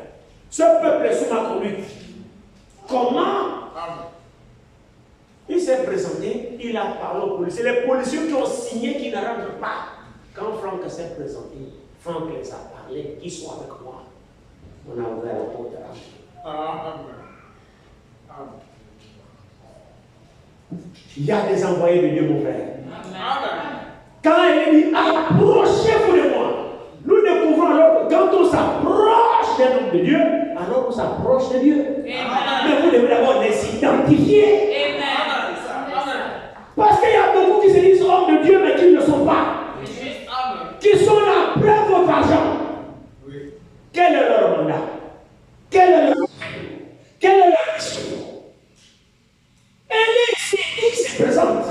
Il dit Éternel, réponds-moi que nous sachons aujourd'hui que tu es Dieu, toi seul en Israël, et que moi je suis ton prophète. Et que j'ai fait tout ceci selon ta parole. Plus que lui-même, il a dit, on ne met pas le feu. Le Dieu qui répondra par le feu, qu'il soit Dieu. On ne justifie pas Dieu. Mon frère, ma soeur, on ne justifie pas Dieu. C'est-à-dire, tu n'es pas d'accord. En principe, tu sais, Dieu voulait dire que, c'est-à-dire, non, n'explique rien à la place de Dieu. Dieu lui-même a la bouche pour parler. Dieu lui-même a la puissance pour agir. Dieu rend témoignage de lui-même. Dieu lui-même se confirme lui-même. On n'a pas besoin d'explication. Maintenant, il a fait toutes ces choses-là. Il faut maintenant que Dieu réponde. Et ici, il dit ici, il dit, verset 11, réponds-moi, Éternel, réponds-moi, afin que ce peuple reconnaisse que c'est toi, Éternel, qui es Dieu. Et que c'est toi qui ramènes leur cœur. Et le feu de l'Éternel tomba. Et il consuma l'holocauste, le bois, les pierres et la terre. Et il absorba de l'eau. Il absorba l'eau qui était dans le fossé. Quand tout le peuple vit cela, ils tombèrent sur leur face et dit, c'est l'Éternel qui est Dieu. C'est l'Éternel qui est Dieu. Saisissez les prophètes des Baals, leur dit Élie, qu'aucun ne l'échappe. Amen. Et ils les saisirent, Élie les fit descendre au torrent de Gison, où il les égorgea. Amen. Amen. Vous voyez Élie le Tishbite qui rétablit l'autel. Avant qu'il n'invoque Dieu, il a rétabli l'autel qui avait été renversé. Et pour rétablir l'autel, nous voyons aussi qu'Élie n'est pas venu avec son intelligence. Élie a pris 12 pierres qui typifiaient les 12 enfants de Jacob. Ce sont eux qui forment la nation israélite. Parce qu'il est le Dieu d'Abraham, d'Isaac et d'Israël. Donc il a pris 12 pierres. Les fondations sur lesquelles la nation israélite a été bâtie. Tout est symbolique. Il a pris 12 pierres avec lesquelles il a bâti l'autel. Et il a fait des choses selon la parole. Lorsqu'il a dépêché l'animal, il a déposé, il a d'abord versé l'eau, l'eau c'est la parole, pour nettoyer l'holocauste, pour sanctifier l'holocauste, pour purifier l'holocauste. Il a dit faites-le 3 fois. C'est ce que la parole exigeait. L'agneau, avant d'être sacrifice, devait d'abord être lavé. Donc Élie a rétabli l'adoration selon l'usage de la parole. Amen. Et quand il a fait, vous voyez, il dit, j'ai fait toutes ces choses selon ta parole. Alors si nous parlons de l'établissement, de même que cet Élie a rétabli l'adoration d'Israël quand Israël abandonne l'Éternel. De même l'Élie du temps de la fin, avant le retour de Jésus, doit venir rétablir l'adoration. Amen. De même que le premier Élie de Tishbi a pris 12 pierres pour rebâtir l'autel selon les 12 fils de Jacob, de même l'Élie du dernier temps prendra la doctrine des 12 apôtres. Amen. Qui a été instauré le jour de la Pentecôte à Jérusalem. Amen. Selon Ephésiens 2, verset 20, nous avons été édifiés sur le fondement des apôtres et des prophètes. Amen. Donc Élie du temps de la fin viendra avec la doctrine des 12 apôtres. Amen. Ce sont ceux-là nos pères dans la foi. Dans la deuxième partie de Malachie 4, verset 6, nous avons compris que il ramènera le cœur des pères vers les enfants. Ça, c'est Jean-Baptiste qui l'a fait en ramenant les gens de la loi à la grâce. Et le cœur des enfants vers les pères, ça, c'est le lit du Nouveau Testament. Il ramène le cœur des enfants vers les pères. C'est qui maintenant? Là, maintenant, c'est nous. Amen. Nos pères ne sont pas les patriarches. Non. Nos pères, ce sont les apôtres. Ce sont eux qui sont nos pères dans la foi chrétienne. Ce sont eux qui ont inauguré le christianisme. Le christianisme est né avec les apôtres. Donc, au cours des âges, nous avons abandonné la foi apostolique. Les églises ont commencé à enseigner n'importe quoi. Dans la Bible, je prends juste un exemple de baptême. Aucun apôtre n'a jamais baptisé quelqu'un dans les titres de Père, Fils, Saint-Esprit. Vous ne trouverez personne. Tous les apôtres ont baptisé au nom du Seigneur Jésus-Christ. Aucun apôtre n'a employé les titres de Dieu le Père, Dieu le Fils, Dieu le Saint-Esprit. Aucun apôtre n'a parlé de toi, Dieu. Tous ont enseigné la divinité de Jésus-Christ. Au cours des âges, le catholicisme est devenu la première religion à s'organiser avec ses pentecôtistes, avec toutes les églises dénominationnelles ont suivi le catholicisme. Selon Apocalypse 17, la grande prostituée qui a accouché les filles. La grande prostituée, c'est l'église catholique. Pourquoi elle est prostituée? Elle se dit église, mais elle enseigne les commandements d'homme. L'église est censée être la femme de l'année. Pourquoi on l'appelle prostituée? Une prostituée, c'est une femme infidèle, une femme qui trompe son mari, une femme qui a une mauvaise vie. L'église est censée être la femme de Christ. Mais quand elle enseigne une fausse parole, elle est prostituée. Et la première prostituée, c'est l'église catholique. Elle a accouché les filles. Les filles là, c'est quoi? C'est toutes les églises là qui ont le même enseignement que l'église catholique. Elles se disent, elles sont les églises éveillées, mais elles baptisent comme leur mère. Mais lui qui doit venir doit rétablir la doctrine des 12 apôtres. C'est ça le fondement de l'église du Nouveau Testament. L'église a commencé dans Actes chapitre 2. Le jour où elle s'était fait tomber sur les apôtres, c'est le jour où Jésus a dit, allez-y attendre. Vous recevrez une puissance. Le Saint-Esprit viendra sur vous et vous serez mes témoins. A commencer par Jérusalem, dans la Judée, dans la Samarie, et jusqu'aux extrémités de la terre, au Gabon, au Togo, au Bénin, au Nigeria. On doit prêcher comme les apôtres. On doit seulement qui ne vous parle pas du rétablissement, alors ce sont les femmes qui sont faites. Si vous partez dans les églises, on ne vous parle pas du rétablissement de toutes choses. C'est-à-dire, dans l'église, on doit prêcher comme les apôtres ont prêché. Dans l'église, on doit enseigner comme les apôtres ont enseigné. Dans l'église, on doit pratiquer comme les apôtres ont pratiqué. C'est vrai. La Sainte Seine, le souper du Seigneur, le lavage des pieds, on doit pratiquer toutes ces choses. Le modèle de toutes les églises, c'est le livre des Actes. Si toute église s'écarte du modèle apostolique, ce sont des fables qui sont passées. Mais Pierre dit, ce n'est pas en suivant des fables la Bible l'a conçue. Alors dans ces temps de la fin, je termine. Il y a une histoire que le prophète nous raconte. Un appareil musical. Des années. Un vieux violon qui était là, poussiéreux, abandonné. Personne ne connaissait l'usage, ni comment le manipuler. Et puis là, on voulait le vendre, s'en débarrasser, une vente aux enchères. Quelqu'un dit, bon, on vend le violon. Qui veut l'acheter. Et l'assistance qui était là, puisqu'ils ne connaissaient pas les... Ça sert à quoi le violon? Ils sont maintenant dans les guitares, vous savez, la nouvelle génération, tout ça, ils ne connaissent pas le violon. Ce sont des anciens instruments. Et il n'y avait personne là qui savait manipuler le violon. Donc on le bradait pratiquement. Et puis on ne vendait pas cher ce violon aux enchères. Donc ils disaient, bon, 5 000, il fait quoi avec 2 500. Bon, je peux te donner peut-être 7 000, ainsi de suite. Et puis là, il y avait quelqu'un vieux dans la salle qui connaissait le violon. Il dit, attendez un instant, attendez.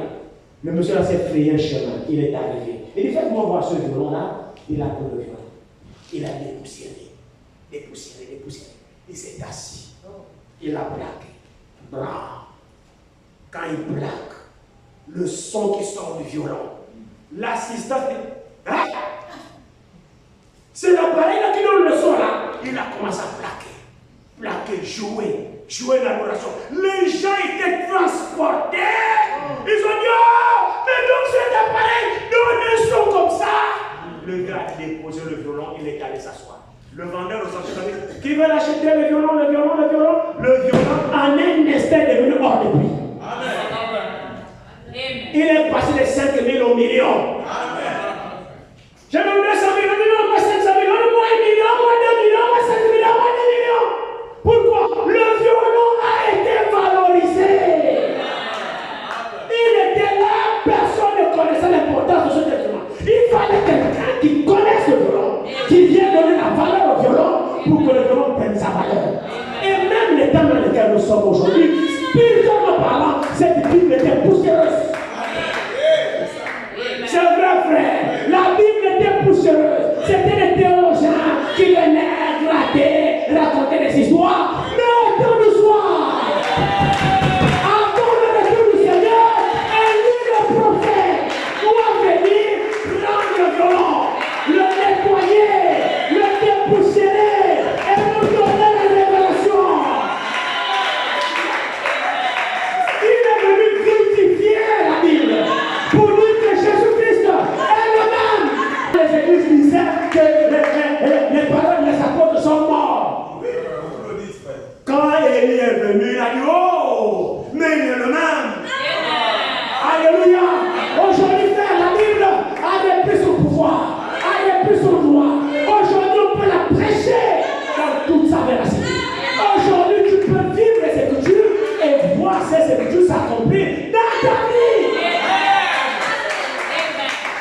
On a reçu un violonneur, un violoniste qui sait manipuler le violon pour nous donner la valeur du violon. On a reçu un prophète qui nous a donné la valeur de la Bible, qui nous a ramené la Bible. Il dit restez dans l'enseignement des apôtres. Quiconque respecte ce qui est écrit ici, cela s'accomplir dans sa vie. C'est pourquoi sortons de l'illumination. Aujourd'hui, sur le rétablissement. Vous le croyez?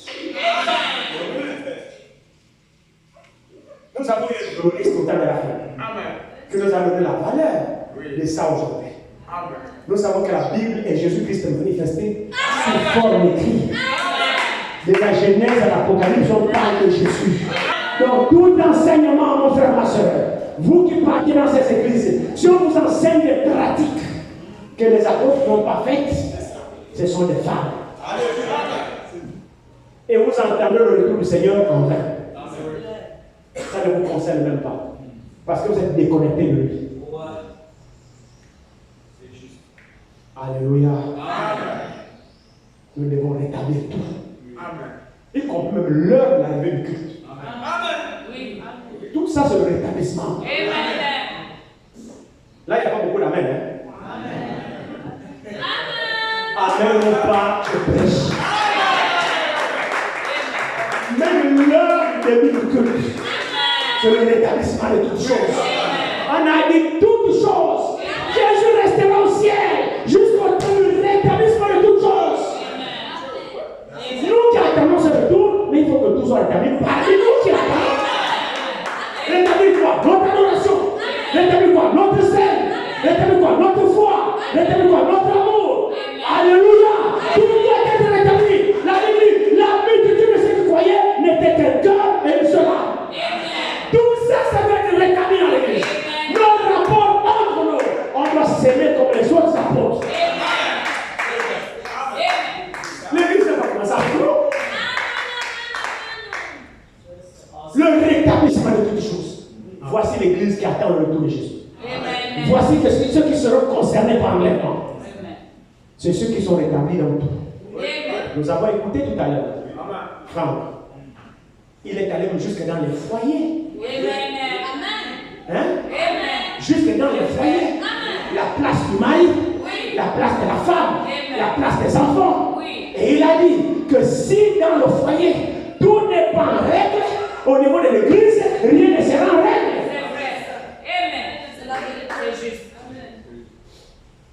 Le rétablissement de toute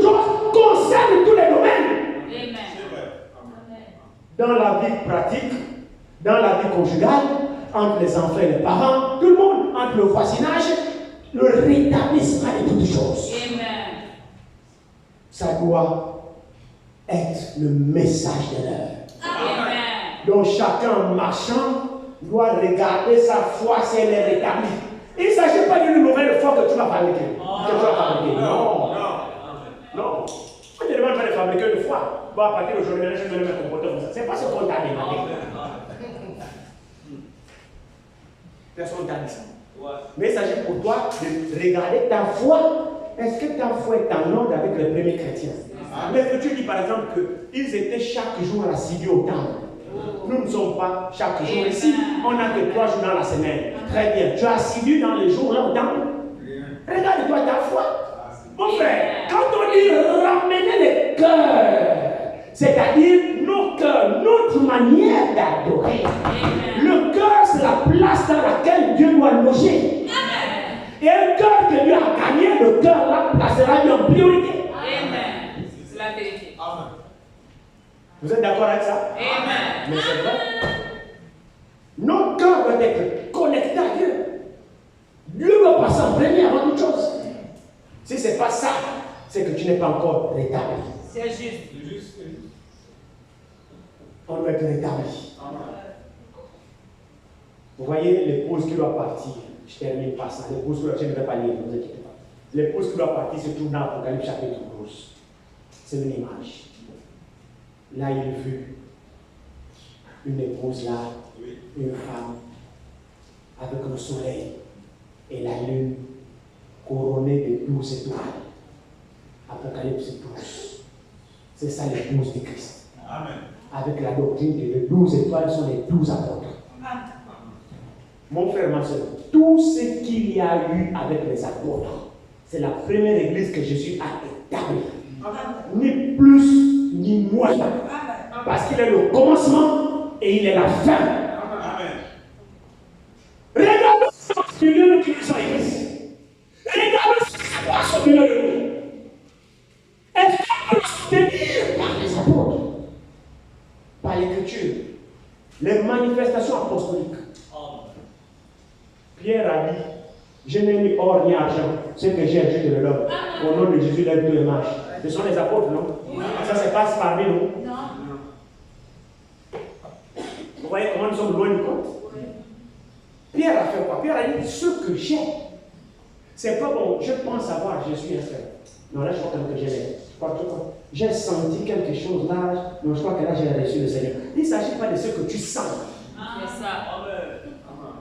Pierre a dit, hein, je n'ai ni or ni argent, mais ce que j'ai, c'est une affirmation.